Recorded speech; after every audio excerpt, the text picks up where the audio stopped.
बिस्मिल्लाहिर्रहमानिर्रहीम। अस्सलाम वालेकुम स्टूडेंट्स। लास्ट लेक्चर में हम लोगों ने मैट्रिक्स स्पेसेस पढ़ी थी, तो उसको ज़रा एक दफ़ा फिर दोबारा रिवाइज़ कर लेते हैं। सेट थ्योरी को आप लोग काइंडली रिवाइज़ कर लीजिएगा, वीडियोस दोबारा से देख लीजिएगा एक बार। Definition: let x be a non empty set, a metric on X is a function D from X cross X to R. ये एक्स क्रॉस एक्स क्या है? कार्टेशियन प्रोडक्ट है एक्स का एक्स से ही, यानी कि आपके पास जो दोनों एलिमेंट्स होंगे वो एक्स से ही होंगे। कार्टेशियन प्रोडक्ट डिफाइन किया हुआ है सेट थ्योरी में, आप देख लीजिएगा। D from this Cartesian product to real number such that for all x y and z belonging to x the following conditions are satisfied.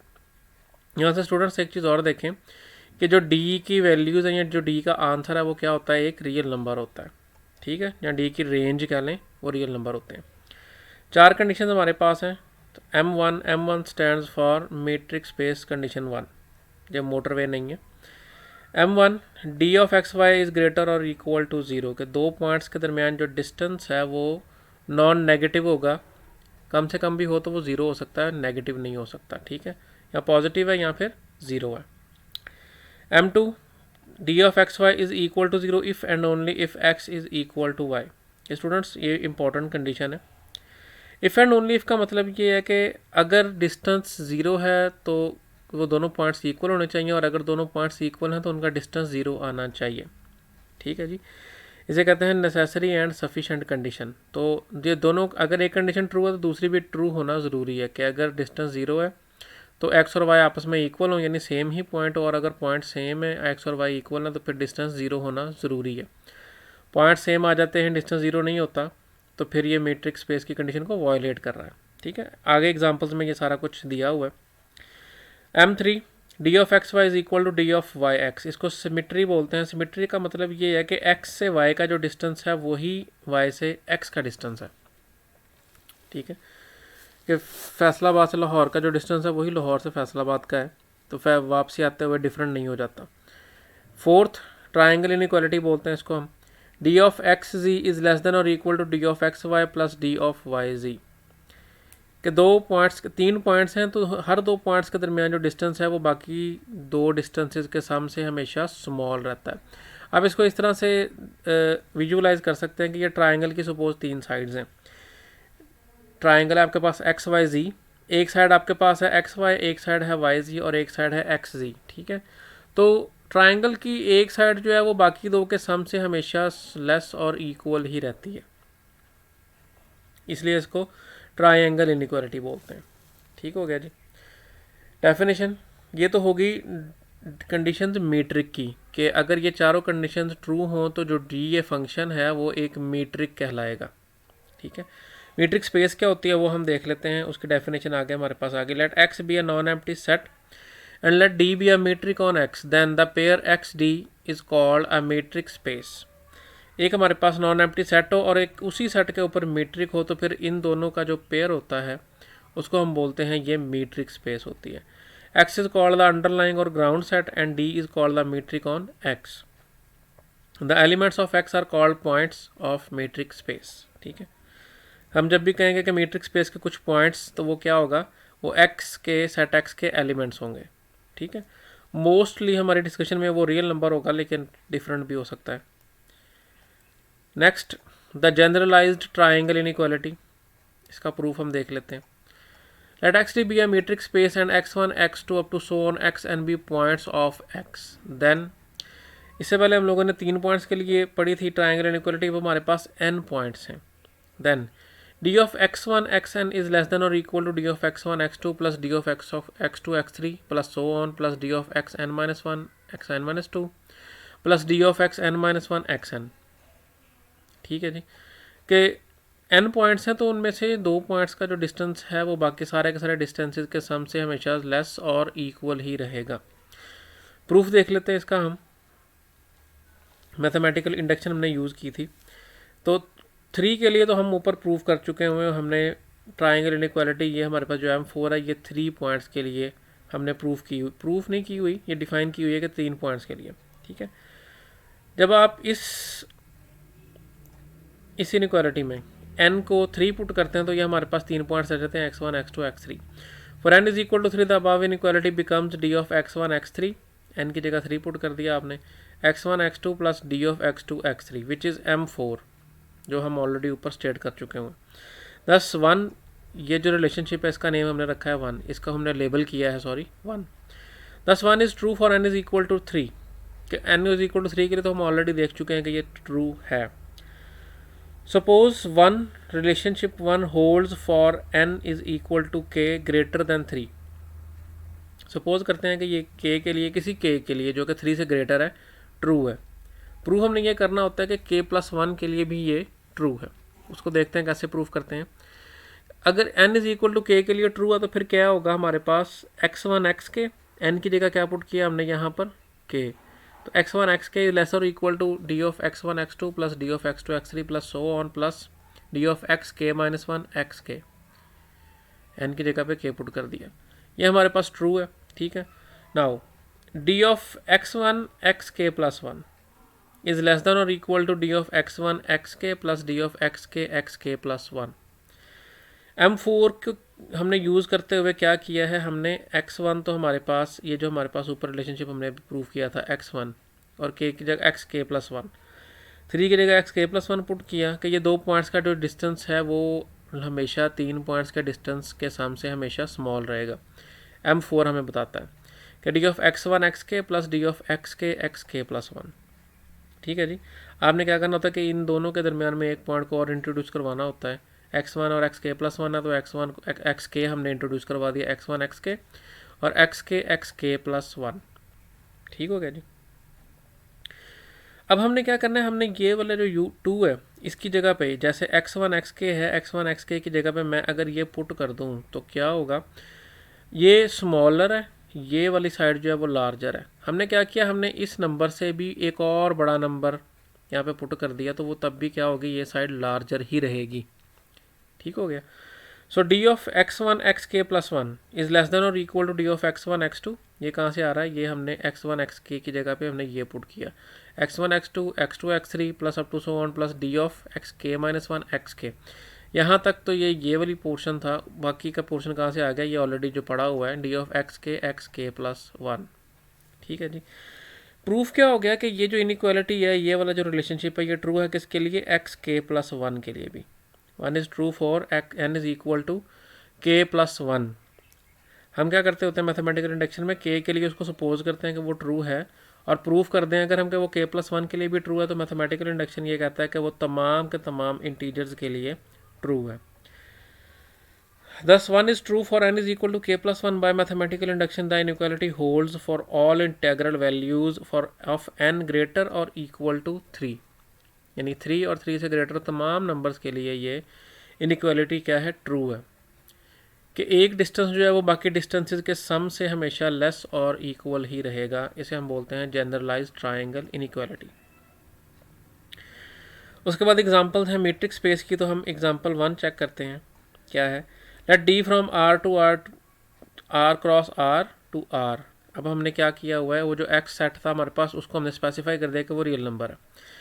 B defined by D of x Y is equal to x minus y, absolute value of x minus Y.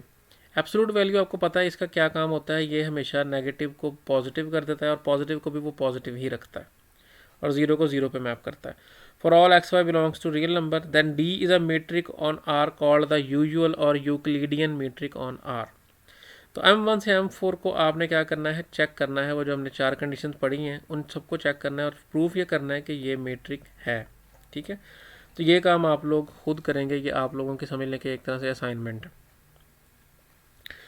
Prove आपने करना है कि ये non negative है, अगर ये zero हो जाएगा तो एक्स और वाई आपस में इक्वल होंगे। ठीक है, एक्स वाई और वाई एक्स सेम होते हैं और क्या है, ट्राइंगल इनइक्वालिटी।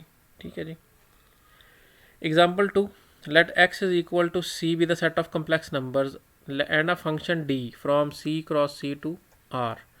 क्या हमने कहा था कि ये x क्रॉस x को हमने क्या रिप्लेस कर दिया c से, और हमने कहा था कि इसके हमेशा रेंज जो है, जो इसका आंसर्स हैं वो हमेशा रियल नंबर रहेंगे। ठीक है, जो डोमेन है, ये जो सेट x है, ये कुछ भी हो सकता है, ये कम्प्लेक्स नंबर हो सकता है, ये मीट्रिक स्पेस ये वेक्टर स्पेस भी हो सकता है, ये मैट्रिसेस का सेट भी हो सकता है, ये कुछ भी हो सकता है। ठीक है, D from C cross C to R be defined by D of x Y is equal to x minus Y mod for all x Y belongs to C. अब यहाँ पे ये क्या चीज़ है, यहाँ पे ये मॉड है। मॉड क्या होता है, कम्प्लेक्स नंबर हो आपके पास a प्लस बी है योटा, तो उसका मॉड इक्वल होता है x square plus y square under root. ठीक है, तो x y x minus y, x में से वाई माइनस करके जो भी नंबर आएगा उसका आपने क्या करना है, मॉड ले लेना, मॉड्यूलस ले लेना है। For all x Y belongs to C it can be easily verified that C d is a metric space. ठीक है, ये आप इजीली वेरीफाई कर सकते हैं, इसको भी आप लोग वेरीफाई कर लीजिएगा, चारों प्रॉपर्टीज़ को चेक कर लीजिएगा, प्रूफ होती हैं। लेट आर स्क्वायर क्या चीज़ है, आर क्रॉस आर, ये पहले ही हमारे पास क्या है, ऑर्डर्ड पेयर्स की फॉर्म में इसमें एलिमेंट्स पड़े होंगे।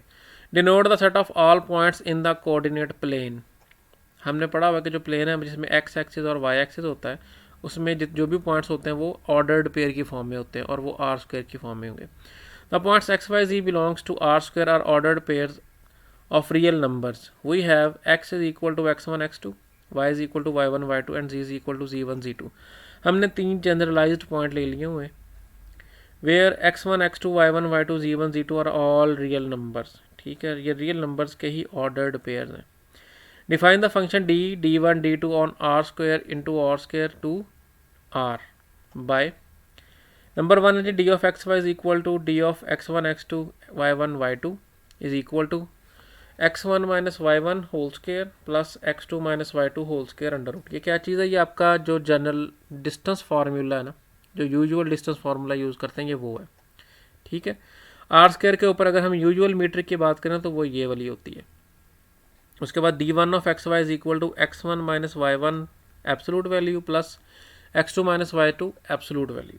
ठीक है, फर्स्ट में से फर्स्ट माइनस किया, सेकंड में से सेकंड माइनस किया, एब्सोलूट वैल्यूज़ लेके उनको ऐड कर लिया, तो ये d1 है। नंबर थर्ड है d2 x y, d of x Y is equal to maximum of x1 minus y1 x2 minus y2। इस बात का क्या मतलब है कि आपने x1 में से y1 माइनस कर देना है और x2 में से y2 माइनस कर देना है। ये जितने भी हमारे पास नंबर्स बनेंगे वो उन सबको एक सेट में इकट्ठा करके उनमें से जो मैक्सिमम होगा, इस सेट में जो मैक्सिमम होगा वो हमारा क्या होगा, मीट्रिक का आंसर होगा। ठीक है जी, फर्ज कर लेंगे x1 माइनस y1 जो है वो 1 के इक्वल आता है और x2 माइनस y2 जो है वो 5 के इक्वल आता है, तो इन दोनों में से जो मैक्सिमम है वो कौन सा है, वो 5 है, तो इसका आंसर क्या होगा, 5। लेकिन यहाँ पे जो कि इन्फिनिट होंगे, तो इसलिए इसमें से भी जो इन्फिनिट्स में से जो भी आपके पास मैक्सिमम आ जाएगा वो हमारा मीट्रिक का आंसर होगा। ठीक है जी, ये तीनों भी क्या हैं, ये मैट्रिक्स हैं किसके ऊपर, आर स्क्वायर के ऊपर। आर क्रॉस आर किसकी बात हो रही है, ये कोऑर्डिनेट प्लेन की बात हो रही है जिसमें ऑर्डर्ड पेयर की फॉर्म में एलिमेंट्स होते हैं। तो उसके ऊपर कितने मैट्रिक्स डिफाइन किए हमने, 3। ये रिमार्क भी इसी के अबाउट है। The above example shows that a set can be given more than one metric. A set with distinct matrices can be made into distinct metric spaces although the underlying set remains the same in each case. ठीक है, ये क्या कह रहा है कि हमारे पास ये जो आर स्क्वायर है इसके ऊपर ये 3 मैट्रिक्स डिफाइन किए हैं, तो ये तीनों के तीनों मैट्रिक्स जो हैं वो 3 डिफरेंट मैट्रिक स्पेसिस को जनरेट करती हैं। ठीक है, डिस्टिंक्ट का मतलब होता है different. Thus r square d1 and r square d2 are all distinct metric spaces with the same underlying set r square. कि एक ही सेट के ऊपर हम डिफरेंट मैट्रिक्स डिफाइन करके डिफरेंट मैट्रिक स्पेसेस बना सकते हैं, मतलब पॉइंट्स की शक्ल सेम होगी लेकिन जो डिस्टेंस उसके ऊपर डिफाइन किया हुआ है वो डिफरेंट होगा।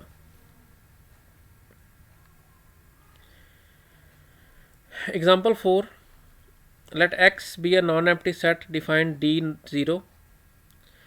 d0 कह लें या d0 कह लें, from x cross x to r by. अब x कोई सा भी सेट ले सकते हैं तो लेकिन नॉन एम्प्टी होना चाहिए, उसके ऊपर हम ये मीट्रिक डिफाइन कर सकते हैं। ठीक है, डिफाइन कैसे किया हमने, d of x Y is equal to 0 if x is equal to y and d of x Y is equal to 1 if x is not equal to y for every x y belongs to x।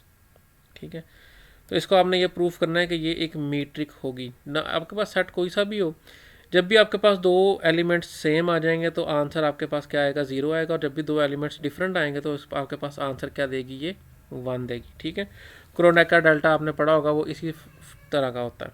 Then d0 is a metric on x, prove m1 to m4 yourself. ठीक है जी।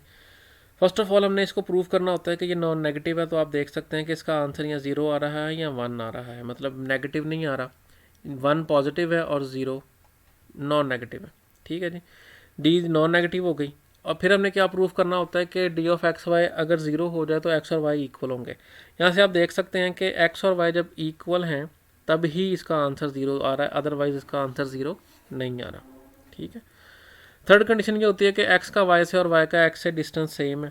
तो अगर आप देख सकते हैं कि अगर x d x y equal to 0 आएगा तो डी वाई एक्स भी इक्वल टू 0 ही आएगा, क्योंकि इसको इसमें दोनों सेम होंगे। और d x y equal to अगर 1 आएगा तो डी वाई एक्स भी इक्वल टू 1 ही आएगा, क्योंकि एक्स और वाई इस केस में डिफरेंट होंगे। ठीक है। फोर्थ कंडीशन जो ट्रायंगल इनइक्वालिटी है उसमें हम ये देख सकते हैं कि d zero of x y हम सपोज कर लेते हैं कि एक्स वाई और जी जो है वो तीनों डिफरेंट है। तो क्या आएगा हमारे पास, डी ऑफ एक्स वाई 1 आएगा, डी ऑफ वाई जी भी 1 आएगा और डी ऑफ एक्स जी भी 1 आएगा। तो d of x y less than और equal to D of Y g plus D of g x, यानी 1 लेस देन और इक्वल टू 1 प्लस 1, तो वो क्या हो जाएगा हमारे पास 1 इज लेस देन और इक्वल टू 2।